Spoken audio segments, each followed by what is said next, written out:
نحمدہ ونصلی ونسلم علی رسولہ الکریم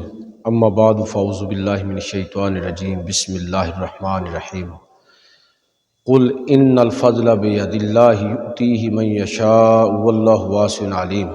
یختص برحمتہ من یشاء واللہ ذو الفضل العظیم صدق اللہ مولانا العظیم وصدق رسولہ النبی الکریم الامین ونحن علی ذلک من الشاہدین والشاکرین والحمد للہ رب العالمین۔ واجب الاحترام سامعین و حاضرین، اللہ کے فضل اور توفیق سے آج کے خطبہ جمعۃ المبارک میں جس موضوع پر چند باتیں آپ کی خدمت میں عرض کروں گا اس کا ذکر خیر اللہ رب العزت نے یہ جو آیت میں نے آپ کے سامنے تلاوت کی ہے سورہ آل عمران کی آیت نمبر 73 اور 74 کہ اللہ رب العزت کی جو رحمت ہے وہ کتنی بے پایا ہے اور کیسے اللہ رب العزت کی رحمت لوگوں پر برستی ہے اور جو رب کریم کی رحمت اور فضل کے طلبگار ہوتے ہیں کس طرح رب کریم کی رحمت ان کو اپنے حصار کے اندر لے لیتی ہے۔ آپ اندازہ فرمائیے کہ اللہ رب العزت کی جو صفاتی نام ہیں ان میں رحمان بھی ہے رحیم بھی ہے، اور یہ مبالغہ کا صیغہ ہے رحمان، اور رحیم کے اندر بھی ایک طرح کا مبالغہ ہے، یعنی اس کا مطلب یہ نہیں ہے کہ صرف رحم کرنے والا بلکہ انتہائی رحم کرنے والا، اور اس کی رحمت صرف دنیا کے ساتھ ہی خاص نہیں ہے، دنیا میں بھی اس کی رحمت بے محابہ برستی ہے اپنی مخلوق پر، اور آخرت کے دن بھی اس کی رحمت کا کوئی حساب نہیں ہوگا۔ رب کریم کی جو رحمت ہے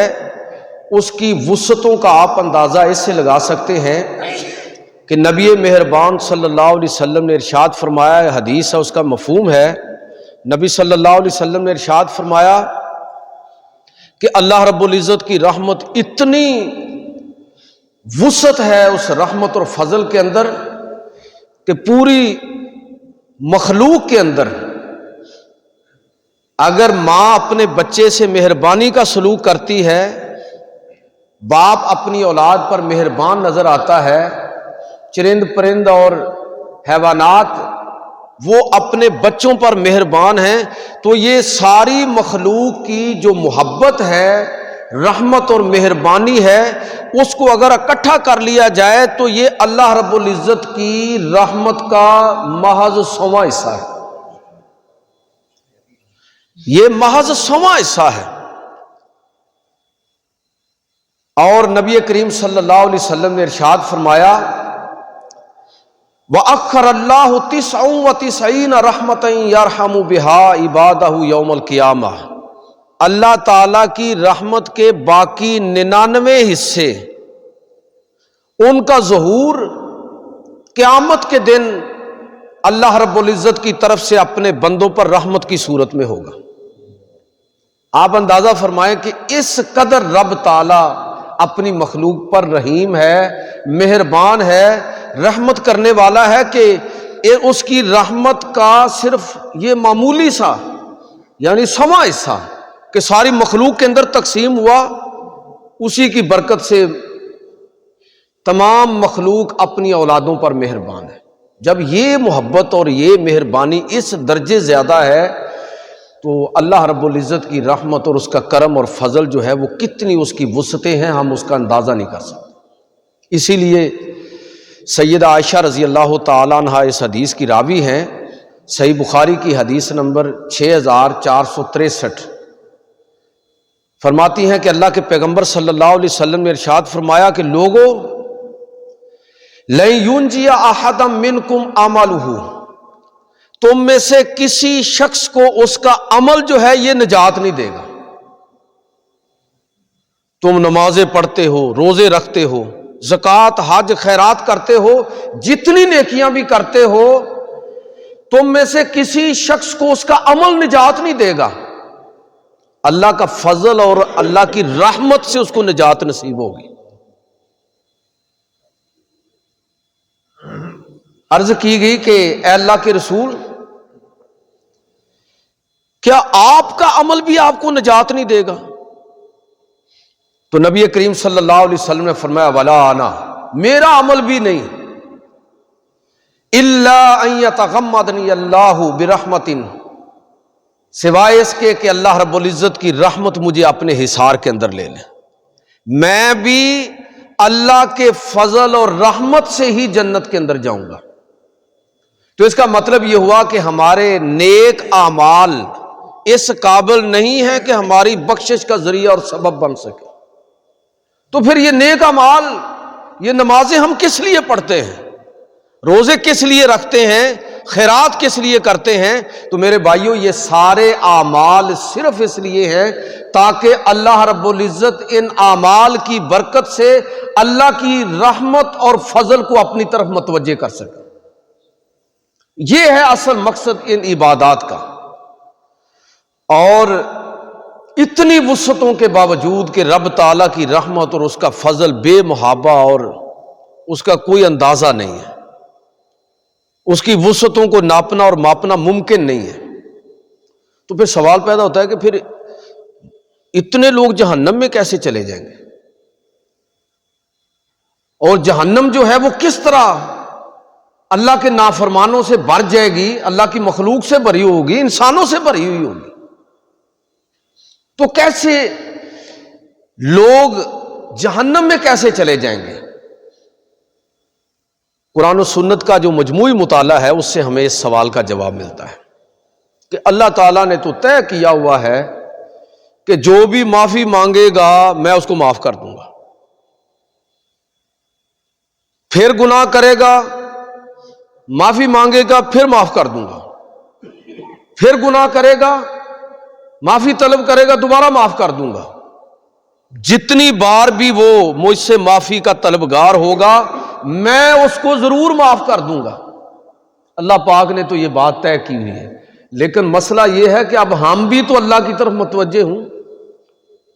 ہم بھی تو اللہ کی رحمت اور اس کے فضل کو پکاریں،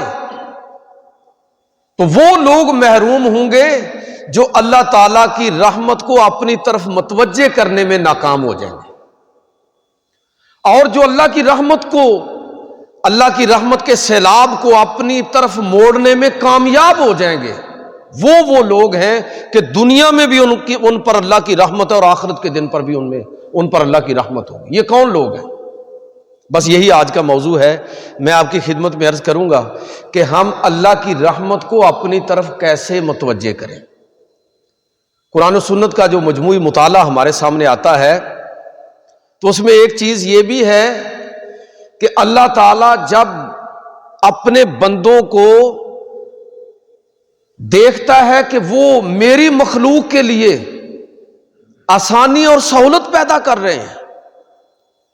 میری مخلوق کے ساتھ، میرے دوسرے بندوں کے ساتھ ان کا تعلق جو ہے وہ رواداری اور مہربانی کا ہے، تو پھر رب کریم کی رحمت کا رخ اس انسان کی طرف ہو جاتا ہے۔ حضرت حذیفہ بن یمان رضی اللہ تعالی عنہ وہ روایت کرتے ہیں کہ نبی صلی اللہ علیہ وسلم نے پہلی قوموں اور امتوں میں سے ایک شخص کا واقعہ بیان کیا کہ جب اس کی جان قبض کی جانے لگی اور فرشتہ آیا تو فرشتے نے اس آدمی سے کہا کہ بھئی تمہارا آخری وقت آ گیا ہے، تمہارے پاس کوئی اچھا نیک عمل ہے تو اس کو یاد کرو۔ اس نے کہا میرے پاس تو کوئی ایسا عمل نہیں ہے، مجھے تو یاد نہیں آ رہا۔ تو فرشتے نے کہا کہ دوبارہ سوچو، ذرا اچھی طرح سوچو، شاید کوئی ایسا عمل ہو جو تمہارے لیے نجات کا ذریعہ اور سبب بن جائے۔ تو اس نے سوچنے کے بعد کہا کہ کوئی اور بات تو یاد نہیں آتی، البتہ اتنا ہے کہ جب میرا لوگوں کے ساتھ لین دین ہوتا تھا تو میں اگر کوئی خوشحال بندہ اس کے ساتھ معاملہ ہوتا اور وہ میرے ساتھ وعدے میں پورا نہ اتر سکتا تو میں اس کو مہلت دے دیتا تھا، اور اگر کوئی تنگ دست دیکھتا کہ اس کے لیے ممکن نہیں ہے حق کو ادا کرنا، امانت کو لوٹانا، قرض کو ادا کرنا ممکن نہیں ہے، تو میں اس کو معاف کر دیتا تھا۔ بس یہ ایک بات یاد ہے، نبی کریم صلی اللہ علیہ وسلم نے ارشاد فرمایا کہ جب اس شخص نے اپنی اس نیکی کا تذکرہ کیا تو فَأَدْخَلَهُ اللَّهُ الْجَنَّةَ، اللہ تعالیٰ نے لوگوں کے لیے آسانی اور سہولت پیدا کرنے کی برکت سے اس پر اپنی رحمت کے پھاٹک کھول دیے، جنت کے اندر اس کو داخل کر دیا۔ اکثر میں یہ بیان کیا کرتا ہوں کہ جب آپ کسی شخص کو مہلت دیتے ہیں، حسن سلوک کے ساتھ اس کے ساتھ پیش آتے ہیں، اس کو ڈیل دیتے ہیں کہ وہ اپنے آپ کو ٹھیک کر لے، اپنے معاملات کو ٹھیک کر لے، اگر کچھ لین دین ہے تو اس میں اس کو مہلت دے دیتے ہیں۔ آپ نے اس کے لیے جو آسانی اور سہولت پیدا کی ہے، اس آسانی اور سہولت کی وجہ سے اللہ تعالیٰ اس بندے کے لیے آسانی اور سہولت پیدا فرما دیتا ہے۔ اور جتنا اگر کسی سے قرض آپ نے لینا ہے، خوشحال ہے، آپ اس کو مہلت دے دیتے ہیں کہ چلو ٹھہر کے دے دینا، پھر دے دینا، پھر دے دینا، تو مسلسل آپ کے نامہ اعمال میں وہ صدقہ اور خیرات کے طور پر لکھا جاتا ہے۔ اور اگر آپ اس ضرورت مند کو معاف کر دیتے ہیں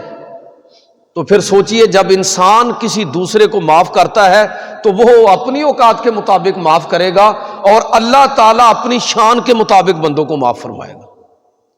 تو لہٰذا ہم اللہ تعالیٰ کی رحمت کو اپنی طرف کیسے متوجہ کر سکتے ہیں؟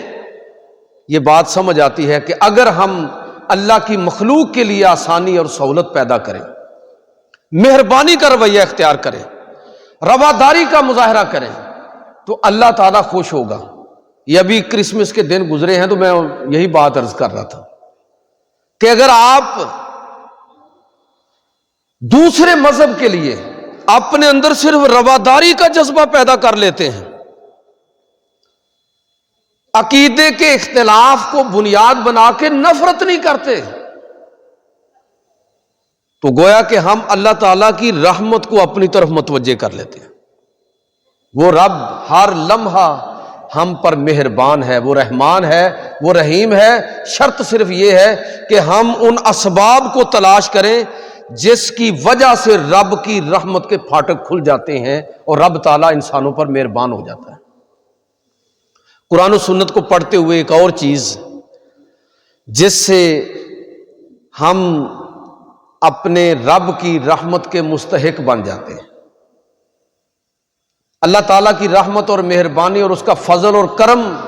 ہمارے اوپر بارش کی طرح برسنے لگتا ہے کہ جب کوئی شخص اللہ کی رضا پر راضی ہو جاتا ہے، واویلا نہیں کرتا، کوئی دکھ اور تکلیف پہنچی، کوئی مصیبت آن کھڑی ہوئی، اس پر صبر کیا ہے، زبان سے کلمہ کفر نہیں نکلا، صبر کیا ہے، اللہ کا شکر ادا کیا ہے ہر حال میں، تو ایسے لوگ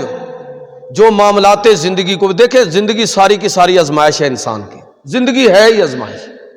اور اس آزمائش میں کامیاب اور ناکام ہونا، یہی اصل میں انسان اس دنیا کے اندر یہی اس کی کمائی ہے کہ وہ اس آزمائش میں کامیاب ہوا ہے یا ناکام ہوا ہے۔ اب اگر کوئی شخص صبر کا مظاہرہ کرتا ہے، اللہ کی رضا اس کے حصول کے لیے کوشاں ہوتا ہے، معاملات زندگی دیکھ لیجئے، زندگی کے اندر دکھ اور تکلیفوں کو دیکھ لیجئے، ہر حال میں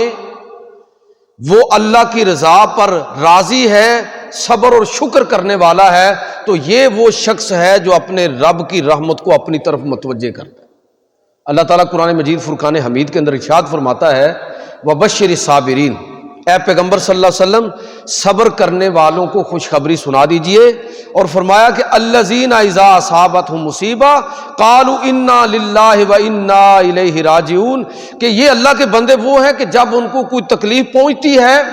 واویلا نہیں کرتے، صبر کا مظاہرہ کرتے ہیں، اور آگے سے یہ کہہ کے اپنے آپ کو تسکین دے لیتے ہیں کہ انا للہ وانا الیہ راجعون، کہ ہم سب اللہ ہی کے لیے ہیں اور ہمارا سب کا اللہ ہی کی طرف لوٹنا ہے، اپنی توجہ اللہ کی طرف کر لیتے ہیں، تو فرمایا کہ اولئک علیہم صلوات من ربہم ورحمہ واولئک هم المہتدون، یہی وہ لوگ ہیں کہ جن پر اللہ کی رحمت برستی ہے، اور یہی وہ لوگ ہیں جو ہدایت یافتہ ہیں۔ بھئی صرف تکلیف میں صبر نہیں ہوتا،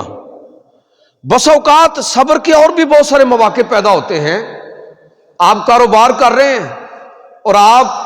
کے ساتھ والی فیکٹری نے گیس چوری کی ہوئی ہے، بجلی کا کنیکشن ناجائز لگایا ہوا ہے، ورکروں کے ساتھ رویہ درست نہیں ہے، ناجائز منافع کماتا ہے، اس کے مقابلے میں آپ سارے کام اس انداز میں انجام دیتے ہیں، اس انداز میں آپ انجام دیتے ہیں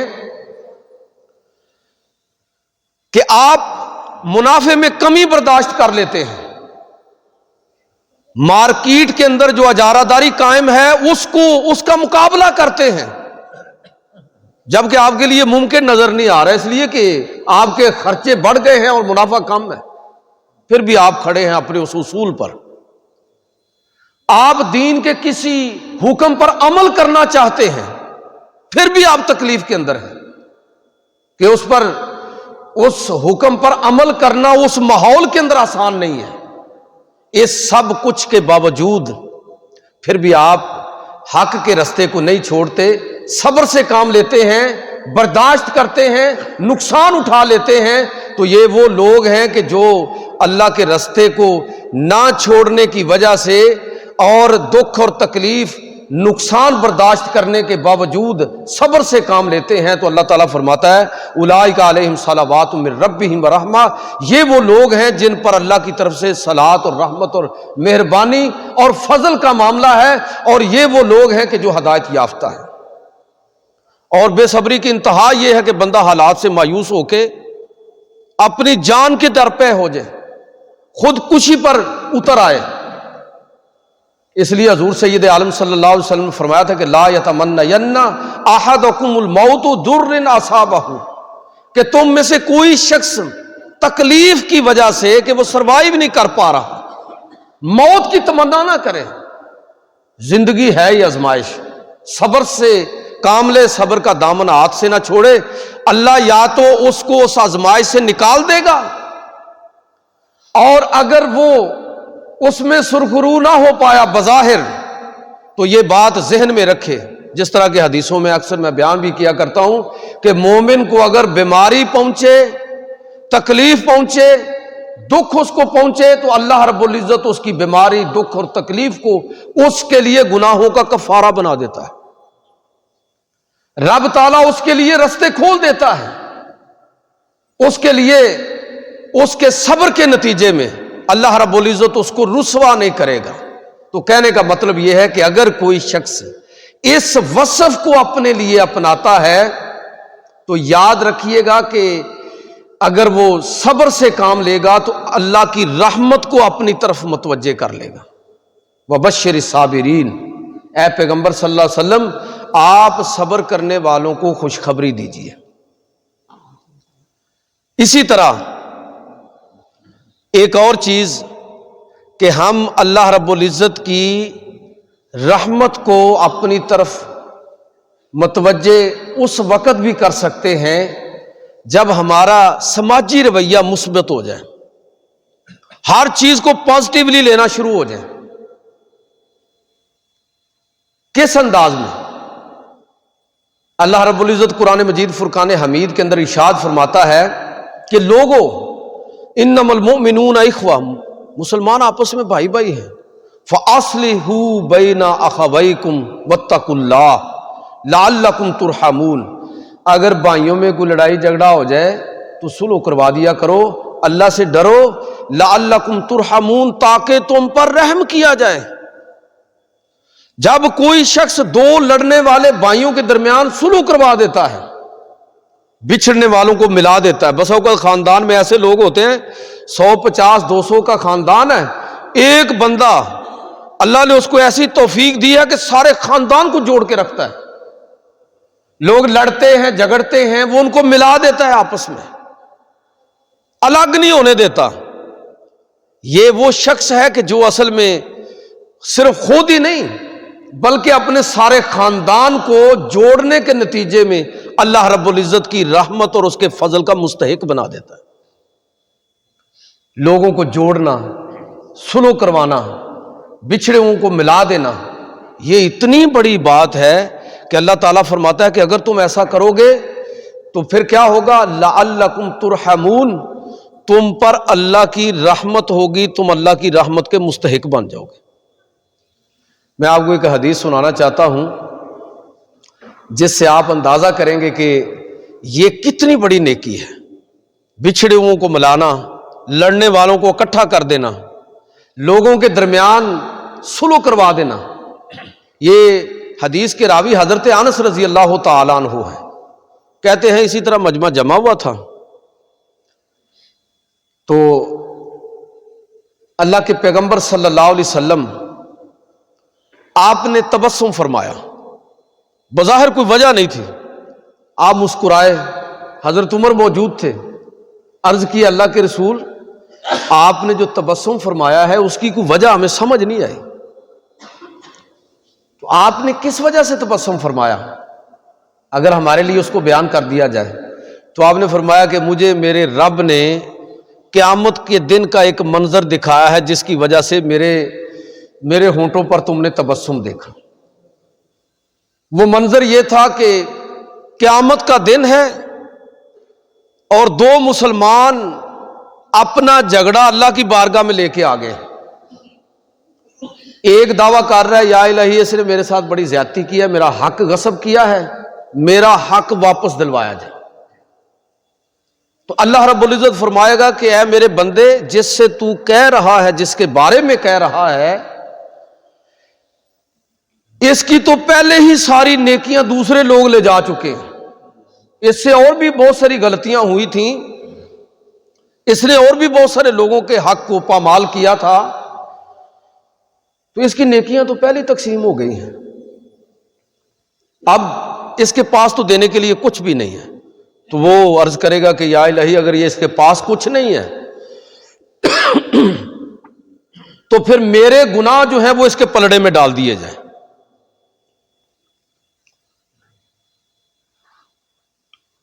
نبی کریم صلی اللہ علیہ وسلم فرماتے ہیں کہ ابھی یہ بات ہو رہی ہوگی کہ اچانک منظر بدلے گا اور وہ جو دعویٰ لے کر آدمی کھڑا ہوا ہے وہ دیکھے گا کہ بڑے شاندار باغات اور محلات ہیں زبردست قسم کے، وہ ان کے اندر گم ہو جائے گا، ان کو دیکھے گا، تعجب کا اظہار کرے گا کہ پتہ نہیں یہ کتنے جلیل القدر انبیاء کے لیے ہیں، صدیقین اور شہداء کے لیے ہیں، اور پھر اللہ کی طرف متوجہ ہو کر کہے گا یا الہی یہ جو باغات اور محلات ہیں یہ تیرے کن بندوں کے لیے ہیں؟ اللہ تعالیٰ فرمائے گا کہ یہ ہر اس بندے کے لیے ہیں جو اس کی قیمت ادا کرے۔ تو وہ کہے گا کہ یا الہی اس کی قیمت کیا ہے، اس کی کیا قیمت دی جا سکتی ہے؟ تو اللہ رب العزت فرمائے گا کہ اس کی قیمت تم بھی دے سکتے ہو اگر اپنے اس بھائی کو معاف کر دو۔ تو نبی کریم صلی اللہ علیہ وسلم فرماتے ہیں کہ جب وہ بندہ سنے گا تو فوراً کہے گا کہ یا ربی فإنی قد عفوت عنہ، اے میرے رب میں نے اس کو معاف کیا، میں نے اس کو معاف کیا، جو میرا حق تھا میں نے وہ چھوڑ دیا۔ نبی کریم صلی اللہ علیہ وسلم یہ واقعہ بیان کرنے کے بعد پھر آپ صلی اللہ علیہ وسلم فرمایا کہ لوگو اتقوا اللہ، اللہ سے ڈرو، وَأَصْلِحُوا ذَاتَ بَيْنِكُمْ، اور آپس میں افہام و تفہیم کا معاملہ ماحول پیدا کرو، سلو کرواؤ۔ فَإِنَّ اللَّهَ تَعَالَى يُصْلِحُ بَيْنَ الْمُسْلِمِينَ، دیکھو قیامت کے دن اللہ تعالیٰ مسلمانوں کے درمیان سلو کروائے گا اگر تم اللہ کی سنت کو آج ادا کرنا چاہتے ہو تو تمہارے لیے موقع موجود ہے کہ تم مسلمانوں کے اندر اہل ایمان کے درمیان اگر تم لڑائیوں جھگڑوں کے اختتام میں ان کو ختم کرنے میں اپنا رول ادا کر سکتے ہو تو گویا کہ دنیا کے اندر تم اپنے رب کی سنت کو ادا کرنے والے بن جاؤ گے۔ اور میں اس میں ایک اور حدیث ایڈ کرنا چاہوں گا اور بڑی قابل توجہ حدیث ہے۔ یہ واقعہ ہے حضرت عبداللہ بن ابو اوفا رضی اللہ تعالیٰ عنہ، وہ اس کے راوی ہیں، بیان کرتے ہیں کہ یوم عرفہ کی رات تھی۔ آپ جانتے ہیں کہ نبی صلی اللہ علیہ وسلم نے ایک ہی حج کیا نا اپنی شریعت کے مطابق، ویسے تو زیادہ حج عمرے کیے لیکن شریعت محمدی کے مطابق ایک ہی آپ نے حج فرمایا ہے۔ یہ اسی موقع پر آپ صلی اللہ علیہ وسلم یوم عرفہ رات ہے، مجلس جمی ہوئی ہے، نبی کریم صلی اللہ علیہ وسلم نے اچانک صحابہ کو مخاطب کرتے ہوئے فرمایا، بھئی اگر اس مجلس کے اندر کوئی ایسا شخص بیٹھا ہوا ہے جو قطع رحمی کرنے والا ہے تو ہماری مجلس سے اٹھ کر چلا جائے، یہاں سے اٹھ کر چلا جائے۔ راوی کہتے ہیں کہ ہم نے دیکھا کہ اچانک ایک نوجوان جو پیچھے بیٹھا ہوا تھا اٹھ کے چلا گیا۔ کچھ وقفے کے بعد وہ دوبارہ آ کے پھر بیٹھ گیا اسی جگہ پر۔ تو اللہ کے پیغمبر صلی اللہ علیہ وسلم نے اس سے پوچھا کہ تم اٹھ کر کیوں گئے تھے اور واپس کیسے آ گئے؟ عرض کی اللہ کے رسول، جب آپ سے یہ بات سنی کہ جو قطع رحمی کرنے والا ہے وہ ہماری مجلس سے اٹھ جائے تاکہ ہم اس کے اس جرم اور گناہ کی وجہ سے اللہ کی رحمت سے محروم نہ ہو جائیں، تو میں فوراً اپنی خالہ کے پاس گیا اور جا کے ان سے آپ کی یہ بات عرض کی، معافی طلب کی، انہوں نے مجھے معاف کر دیا، میں واپس آپ کی مجلس میں آ گیا۔ اللہ کے نبی صلی اللہ علیہ وسلم نے اس پر جو ارشاد فرمایا وہ ذرا سماعت فرمائیے۔ آپ صلی اللہ علیہ وسلم فرمایا، قد احسنت، اے نوجوان تو نے بہت اچھا کیا ہے۔ الا، اور پھر صحابہ سے کہا، الا انہا لا تنزل الرحمت علی قوم فیہم قاطع الرحم، کہ لوگوں سنو، اگر کسی قوم کے اندر کوئی فرد قطع رحمی کرنے والا ہے، صلہ رحمی سے منہ موڑنے والا ہے، رشتہ داروں کے حق کو پامال کرنے والا ہے، تو پیغمبر صلی اللہ علیہ وسلم نے ارشاد فرمایا، خبردار ہو جاؤ، سنو، ایسی قوم پر اللہ رب العزت کی رحمت نہیں برستی، وہ قوم اللہ کی رحمت سے محروم ہو جاتی ہے۔ میرے بھائیوں، بات بڑی سمجھنے سننے والی ہے۔ بھائی جرم ایک بندے نے کیا ہے اور اس پوری قوم کو سزا مل رہی ہے کہ ساری قوم جو ہے وہ اللہ کی رحمت سے محروم ہو جاتی ہے۔ جرم ایک آدمی نے کیا ہے۔ یہ کب ہوتا ہے؟ یہ اس وقت ہوتا ہے کہ جب سماج کے اندر لوگ اپنے اپنے معاملات میں اس طرح الجھ جاتے ہیں کہ مجموعی مفادات اور لوگوں کے باہمی تعلقات کے اندر جو اصلاح کا پہلو ہے وہ ان کی نظروں سے اوجھل ہو جاتا ہے۔ ایک آدمی دوسرے کے ساتھ ظلم اور زیادتی کرتا ہے، سارا خاندان خاموش ہے، سارے اللہ رب العزت کی رحمت سے دور ہو گئے۔ ایک شخص دوسرے کا حق دبا کے بیٹھا ہے، سارا گاؤں اس پر چپ کر گیا ہے، طاقت رکھتے ہیں اور اس چیز کی پوری صلاحیت رکھتے ہیں کہ مظلوم کو اس کا حق دلا سکیں، لیکن سارے خاموش ہیں۔ ویسے میں عرض کروں کہ دیہاتوں میں آج بھی یہ بہرحال کسی نہ کسی درجے میں یہ روایت موجود ہے کہ اگر ایک آدمی دوسرے کے ساتھ زیادتی کرے، پنچایت ہوتی ہے، فیصلہ ہوتا ہے، اور اگر وہ شخص اپنی غلطی سے رجوع نہ کرے تو ایک لفظ بولا جاتا ہے کہ جی اس کا حقہ پانی بند۔ اس کا مطلب یہ ہوتا ہے کہ آج کے بعد گاؤں کا کوئی شخص اس کے ساتھ لین دین نہیں کرے گا، اس کے ساتھ بول چال نہیں رکھے گا، اس کے ساتھ نکاح میں، شادیوں میں، خوشی اور غم کے مواقع پر اس کے ساتھ شریک نہیں ہوگا۔ اب دیہات میں تو اس طرح کی آئسولیشن لوگ برداشت نہیں کر سکتے،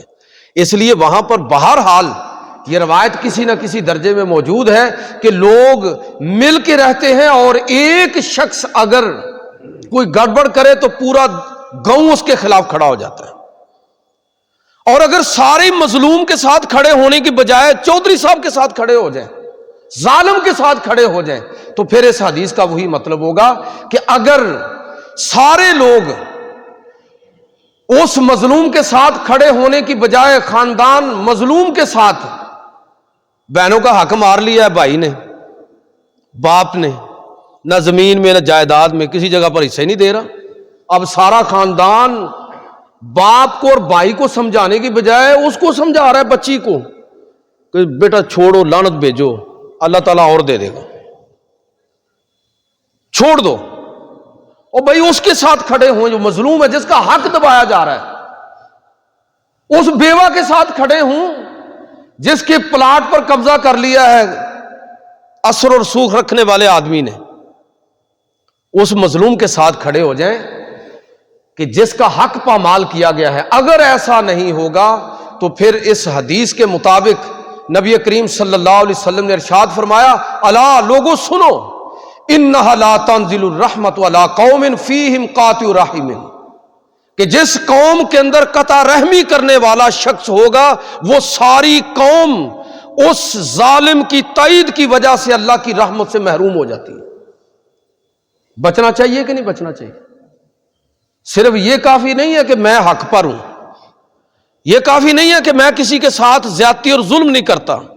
بلکہ یہ بھی لازم ہے کہ مظلوم کی تائید اور مدد کی جائے، اس کا حق دلوانے میں جتنی میرے لیے ممکن ہے۔ اگر میں بول کے بات کر سکتا ہوں، میرے پاس وہ اختیار نہیں ہے تو میں بولوں، اس کی تائید کروں، اس کے ساتھ کھڑا ہو جاؤں، تب میں اللہ کی رحمت کا مستحق ٹھہروں گا۔ ورنہ اگر میں مظلوم کے ساتھ کھڑا نہ ہوا تو گویا کہ میں بھی انہی ظالموں کی فہرست میں شامل ہو جاؤں گا۔ تو میرا کہنے کا مطلب یہ ہے کہ اللہ رب العزت کی رحمت متوجہ ہوتی ہے انسانوں کی طرف کب؟ جب انسان، ایک مسلمان دوسرے اپنے مسلمان بھائیوں کے درمیان صلح کراتا ہے، جب ایک انسان دوسرے انسانوں کے لیے مہربان بن جاتا ہے، ان کے حقوق کو کے تحفظ کے لیے کھڑا ہو جاتا ہے، اگر ان پر ظلم ہو تو اس ظلم کے خلاف آواز بلند کرتا ہے۔ اب دیکھیے غزہ اور فلسطین میں کیا ہو رہا ہے۔ یاد رکھیے کہ غزہ اور فلسطین کے اندر جو کچھ ہو رہا ہے، اس جرم اور گناہ کے اندر پوری امت مسلمہ اور حکمران شامل ہے۔ کیسے اللہ کی رحمت ہماری طرف متوجہ ہو؟ بیت اللہ کے اندر دعائیں کر رہے ہیں کہ یا الہی ہم پر اپنا فضل فرما، اپنا کرم فرما، جبکہ اللہ کے رسول فرما کے گئے ہیں کہ اگر تم مظلوم کے ساتھ کھڑے نہ ہوئے تو جاؤ جا کے بیت اللہ کے اندر دعائیں کر لو، جمعہ کے بڑے بڑے اجتماعات کے اندر جتنی چاہے دعائیں کر لو۔ اگر تم نے اللہ کی رحمت کو اپنی طرف متوجہ کرنے والے اعمال ہی انجام نہیں دیے تو لازم ہے کہ تم اللہ کی رحمت سے محروم کر دیے جاؤ۔ لہذا یہ لازم ہے ہمارے اوپر کہ جو ظلم وہاں پر ہو رہا ہے، عام لوگ، اگرچہ صحیح بات یہ ہے کہ عام لوگ سخت مضطرب ہیں، پریشان ہیں اور اس چیز کی تکلیف محسوس کرتے ہیں، لیکن یہ کافی نہیں ہے۔ جتنا ہمارے لیے ممکن ہو لکھیں اس پر، بولیں اس پر، جلوس نکالیں، ریلیاں نکالیں اور اپنے حکمرانوں کو احساس دلائیں کہ بے غیرت نہ ہو جاؤ، بے شرم نہ ہو جاؤ۔ 58 سے زیادہ اسلامی ممالک آزاد ہیں، اور دیکھ لیجئے کہ جو ہماری حالت وہاں ہو رہی ہے مسلمانوں کی۔ تو میں کہنا یہ چاہتا ہوں کہ اپنے مسلمان بھائیوں کے حقوق کا تحفظ، یہ اجتماعیت جب مسلمانوں کے اندر پیدا ہوگی تو اللہ کی رحمت بھی ان کی طرف متوجہ ہوگی۔ ایک اور چیز کہ جس سے ہم اللہ کی رحمت کو اپنی طرف متوجہ کر سکتے ہیں، وہ ہے عمومی طور پر ایک تو بلا امتیاز رنگ و نسل لوگوں کے لیے مہربان بن جائیں۔ بھائی اگر کسی آدمی کا عقیدہ ہمارے عقیدے کے ساتھ میچ نہیں کرتا تو نہ کرے، مجھے یہ بتائیے کہ اللہ تعالیٰ نے اس کو برداشت کیا ہوا ہے، تو آپ کو کیا مسئلہ ہے؟ اگر اتنا ہی معاملہ تھا تو جو بھی اللہ کے نبی پر ایمان نہ لائے ان سب کو ختم کر دیتا خود رب کریم۔ عقیدے اور مذہب اور دین کے اس اختلاف کے باوجود اللہ نے ان لوگوں کو موقع دیا زندگی کے اندر، بلکہ ان کو بھی موقع دیا جو رب کو مانتے نہیں، سرے سے نہیں مانتے، ان کو بھی موقع دے دیا۔ تو مجھے آپ یہ بتائیے کہ اللہ کی وہ مخلوق جو ہم سے، وہ انسان جو ہم سے الگ دین اور مذہب رکھتے ہیں، ان کے لیے بھی ہم مہربان ہونا چاہیے ہم کو۔ وہ لوگ پوچھتے ہیں مسئلہ عام طور پر کہ ابھی کرسمس کے دن گزرے ہیں تو میری کرسمس اور ہیپی کرسمس کہنا چاہیے کہ نہیں کہنا چاہیے؟ ہمارے ہاں لوگ اسی تناظر میں ان چیزوں کو دیکھتے ہیں۔ بھائی مجھے آپ صرف یہ بتائیے کہ جب آپ کے عید اور دیگر تہوار آتے ہیں تو وہ لوگ آپ کو مبارکبادیں دیتے ہیں؟ آپ کی خوشی میں کسی نہ کسی انداز میں اس سیلیبریشن میں وہ لوگ شریک ہوتے ہیں؟ چلو زبانی آپ کو مبارکباد دے دیتے ہیں تو آپ بھی ان کو مبارکباد دے دیجیے۔ یہ مبارکباد دینے سے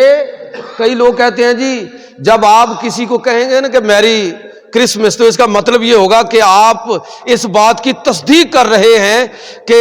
اس دن جو حضرت عیسیٰ علیہ الصلوۃ والسلام کا یوم پیدائش وہ مناتے ہیں 25 دسمبر کو، تو اس کا مطلب یہ ہے کہ وہ تو عقیدہ رکھتے ہیں حضرت عیسیٰ علیہ السلام کے ابن اللہ ہونے کا، تو آپ نے یہ مبارک دے کے گویا کہ اپنا ایمان دو پر لگا دیا۔ بھائی ہم ان کو ان کے اس تہوار پر مبارکباد دیتے ہیں، ان کے عقیدے کو نہیں مانتے، اس کو تسلیم نہیں کرتے۔ جس طرح کہ ہمیں وہ مبارکباد دیں تو کیا وہ مسلمان ہو جاتے ہیں؟ یار نکل جائیں اس ماحول سے۔ پہلے ہمیں مولویوں نے لڑا لڑا کے مار دیا ہے، دیوبندی بریلوی اہل حدیث اور اہل تشیع میں، اور اس کے بعد انسانوں کے درمیان لڑائی۔ میں اکثر یہ بات کہتا ہوں کہ یاد رکھیے کہ اسلام صرف مسلمانوں کا دین نہیں ہے، یہ پوری انسانیت کا دین ہے۔ جب آپ پوری انسانیت آپ کا مخاطب ہے تو آپ انسانوں سے کیسے نفرت کر سکتے ہیں؟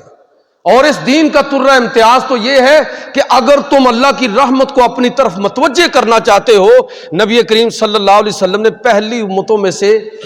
2 واقعات آپ نے بارہا وہ سنے ہوئے، میں صرف تازہ کر دیتا ہوں۔ حضور نے فرمایا کہ اللہ تعالیٰ نے، یہ صحیح بخاری کے اندر دونوں واقعات ہیں، کہ اللہ تعالیٰ نے ایک بندے کو صرف اس لیے معاف کر دیا اور جنت کیا اس کو حقدار ٹھہرا دیا کہ اس نے ایک مرتے ہوئے پیاسے کتے کے منہ میں پانی ڈال کے اس کو زندگی دی، اور ایک عورت کو صرف اس لیے جہنم میں پھینکنے کا حکم دیا کہ اس نے ایک بلی کو باندھ کر ظلمن بھوکا پیاسا مرنے کے لیے چھوڑ دیا۔ میں آپ سے سوال کرتا ہوں، اگر جانور کتے پر مہربانی سے جنت مل سکتی ہے، اگر بلی پر ظلم کرنے سے آدمی جہنم کا مستحق ٹھہر سکتا ہے، تو مجھے یہ بتائیے کہ جانوروں سے اشرف المخلوقات انسان زیادہ عزت، احترام اور وقار کا حقدار نہیں ہے؟ اور ہمارے مذہب اور ہمارے دین نے ہم کو انسانیت سکھائی ہے۔ لہذا رسول خدا صلی اللہ علیہ وسلم نے اسی لیے ارشاد فرمایا تھا کہ من لا یرحم لا یرحم، جو رحم نہیں کرتا، اور یہ نہیں فرمایا کہ انسانوں پر یا فلاں پر یا مسلمانوں پر، مطلقاً من لا یرحم لا یرحم، جو رحم نہیں کرتا اس پر رحم نہیں کیا جائے گا، اللہ بھی اس پر رحم نہیں کرے گا۔ اور ایک حدیث کے اندر حضور نے فرمایا الراحمون یرحمہم الرحمن، رحم کرنے والوں پر اللہ رحم کرتا ہے، اور فرمایا کہ ارحموا من فی الارض یرحمکم من فی السماء، لوگو تم زمین والوں پر رحم کرو، آسمانوں والوں تم پر رحم کرے گا۔ اپنے رویوں کو تبدیل کریں۔ ہم اگر ہم چاہتے ہیں کہ اللہ کی رحمت کو اپنی طرف متوجہ کریں تو اپنے سماجی رویوں کے اندر تبدیلی لائیں، نیکی کے تصور کو وسیع کریں۔ محدود سا تصور ہے ہمارا نیکیوں کا، وسیع کریں اس کو۔ یاد رکھیے کہ ایک میرا اور میرے رب کا تعلق ہے، وہ بھی ٹھیک ہونا چاہیے، اور ایک میرا اور میرے رب کی ساری مخلوق کے ساتھ میرا تعلق ہے۔ اس رستے سے جو بندہ اللہ تک پہنچنے کی کوشش کرتا ہے، حضور نے فرمایا الخلق عیال اللہ، مخلوق اللہ کا کنبہ ہے۔ فَأَحَبُّ الْخَلْقِ مَنْ أَحْسَنَ إِلَىٰ عِيَالِهِ، حضور نے فرمایا کہ اللہ کو اس بندے سے سب سے بڑھ کر محبت ہے جو اللہ کی مخلوق سے محبت کرنے والا ہے۔ تو سارے اس میں شامل ہیں۔ ہر مذہب کا ماننے والا وہ ہماری نفرت کا حقدار نہیں ہے، ہماری محبت کا حقدار ہے۔ یہی طریقہ صوفیہ کرام کا تھا، یہی طریقہ بزرگان دین کا تھا۔ آخری بات کر کے ختم کرتا ہوں کہ ہم اللہ کی رحمت کو کیسے اپنی طرف متوجہ کریں۔ قرآن مجید فرقان حمید پڑھتے ہوئے اس کا ایک طریقہ ہمیں یہ سمجھ آتا ہے کہ ہم اللہ کی مدد کریں، اللہ کے رسول کی مدد کریں، خدا اور رسول کی نصرت کے لیے کھڑے ہو جائیں۔ بھائی اللہ کو تو ہماری مدد کی ضرورت ہی نہیں ہے، نہ اللہ کے رسول ہماری مدد کے محتاج ہیں، تو اس کا مطلب کیا ہے؟ قرآن پاک کی آیت کا مفہوم آپ کو بتا رہا ہوں کہ خدا اور رسول کی نصرت کا کیا مطلب ہے۔ اللہ اور اللہ کے رسول کی نصرت کا مطلب یہ ہے کہ ہم اس دین جو اسلام کی صورت میں ہمیں ملا ہے اس دین کے ساتھ کھڑے ہو جائیں۔ رسول خدا صلی اللہ علیہ وسلم آخری پیغمبر رسول ہیں۔ اب دعوت اور تبلیغ، اس دین کو دوسروں تک پہنچانا سب سے بڑی خیر دین ہے۔ اس خیر کو، اس دین کو دوسروں تک پہنچانا یہ اب ہماری ذمہ داری ہے۔ لہذا اگر امت بحیثیت امت مجموعی طور پر اس ذمہ داری کو قبول نہیں کرے گی تو اللہ کی رحمت سے دور ہو جائے گی۔ اللہ اور لوگ کھڑے کر دے گا جو اس کے دین کی مدد کریں گے، جو اس کے دین کے ساتھ کھڑے ہو جائیں گے۔ تو لہذا اگر ہم اللہ کی رحمت کو اپنی طرف متوجہ کرنا چاہتے ہیں تو اس کا ایک انداز اور طریقہ یہ بھی ہے کہ ہم ہمیشہ دین کے ساتھ رہیں، اہل دین کے ساتھ محبت دین کی وجہ سے کریں، علماء کے ساتھ، حفاظ کے ساتھ، دیندار طبقے کے ساتھ محبت ہماری صرف اس لیے ہونی چاہیے کہ ان کا دین کے ساتھ تعلق ہے، ان کو سپورٹ اس لیے دیں ہم کہ وہ دین کے راستے پر چل رہے ہیں۔ اپنے وسائل کو، اپنی صلاحیت کو، اپنے وقت کو جتنا میں اور آپ دین کے لیے وقف کر سکتے ہیں، اگر کوئی شخص اس رویے کو اپنائے گا تو اللہ کی رحمت کے پھاٹک اس کے لیے کھل جائیں گے۔ کہنے کا مطلب یہ ہے کہ ہم سب اللہ کی رحمت چاہتے ہیں، لیکن کب اللہ کی رحمت ہماری طرف متوجہ ہوگی؟ جب ہم انسانوں کے لیے آسانی اور سہولت پیدا کرنا شروع کر دیں گے، جب ہم ہر دکھ اور تکلیف میں اللہ کی رضا پر راضی رہیں گے، صبر سے کام لیں گے، جب ہمارا رویہ یہ ہوگا کہ لوگوں کو توڑیں گے نہیں بلکہ ان کو جوڑنے کی کوشش کریں گے، جب ہمارا رویہ یہ ہوگا کہ ہم اللہ کی ساری مخلوق بلا امتیاز رنگ و نسل ان کے ساتھ محبت کریں گے، الفت کا معاملہ رویہ اختیار کریں گے، تو اللہ کی رحمت کے پھاٹک ہمارے لیے کھل جائیں گے۔ اللہ تعالیٰ مجھے اور آپ کو عمل کی توفیق عطا فرمائے۔